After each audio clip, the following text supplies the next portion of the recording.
So sa problem na to, makikita to sa book, hindi to kasama sa take-home activity. Pero yan, hanapin mo ulit yung slope-intercept form ng f of x is equal to x squared, kung saan yung x natin ay 2. Ngayon, susundan ulit natin yung 4 steps, which is find derivative muna yung una. Okay. Yan.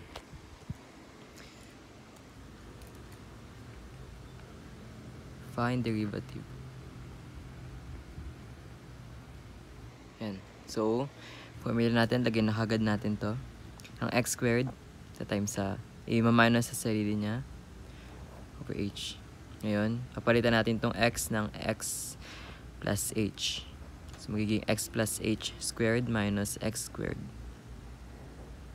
over h. Yan. Ngayon, kapag in-expand mo tong exponent, magiging x squared plus 2xh plus h squared. Baba mo yung x squared all over h. Yan. Wala, nawala ng ink. Okay. Simplify. Makita mo tong x squared tapos minus x squared. Magiging 0 yan, kaya tanggal. So, next line, magiging 2xh plus h squared over h. Ngayon dito, pwede mo ma-cancel out yung h sa baba, sa taas. So, magiging ganyan. Nangyari ay 2x plus h. Limit to. Limit as h approaches 0. Kaya ang gagawin, tatanggalin natin yung h. Tanggal.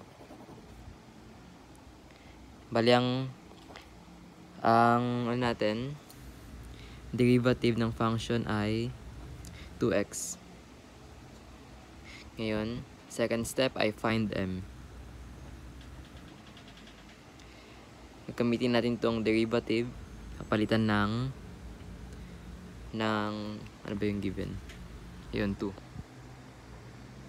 So, 2 times 2 na yan. Ngayon, ang 2 times 2 ay 4. Kaya yun yung slope natin. Sa number 3, find y. Ayan.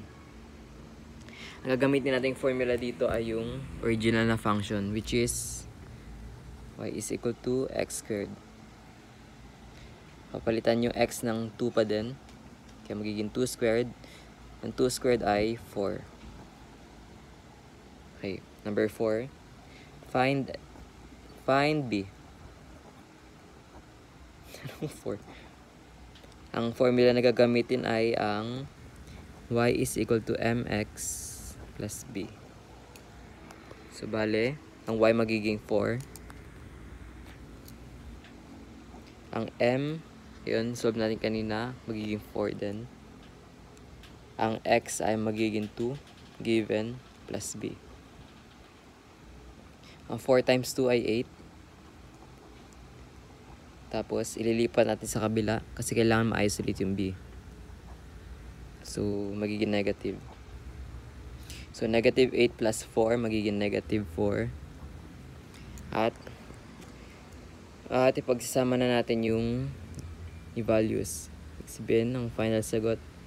Final answer ay y is equal to 4x minus 4. Ito yung sagot natin.